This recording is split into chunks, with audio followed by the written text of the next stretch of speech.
നമുക്കൊരുമിച്ച് ഇന്നൊരു cake bake ചെയ്താലോ? ഹേ hi hello എല്ലാവർക്കും നമസ്കാരം. വെൽക്കം ടു റോസസ് ടോക്കസ്ട്രീ. ഈ കേക്ക് ആർക്കാ എന്താ വിശേഷങ്ങൾ എന്നൊക്കെ ഞാൻ വഴിയെ പറഞ്ഞുതരാം കേട്ടോ. ഇപ്പം നമ്മൾ ചെയ്യാൻ പോണത് 1 kg വൈറ്റ് ഫോറസ്റ്റ് കേക്കാണ്.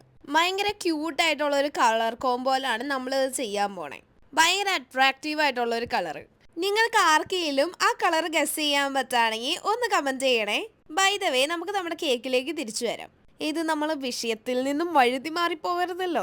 ഇതിന്റെ റെസിപ്പി ഞാൻ ഡിസ്ക്രിപ്ഷനിൽ ആഡ് ചെയ്തേക്കാം കേട്ടോ. ഒട്ടുമിക്ക ആൾക്കാർക്ക് അറിയാവുന്ന കാര്യമാണ്. അപ്പം ഞാൻ അതുകൊണ്ട് സ്പെഷ്യലായിട്ട് പറയണില്ല. നമ്മളൊരു നോർമൽ റെസിപ്പി തന്നെയാണ് ഇതിന് ആഡ് ചെയ്തേണത്. കേക്കിന്റെ സ്പഞ്ചും അതിന്റെ ഫില്ലിങ്ങും ഒരേപോലെ ഇമ്പോർട്ടൻ്റ് ആണെങ്കിൽ പോലും ഫില്ലിങ്ങിൽ കുറച്ചുകൂടെ നമുക്ക് ടേസ്റ്റ് ആഡ് ചെയ്യാൻ പറ്റും.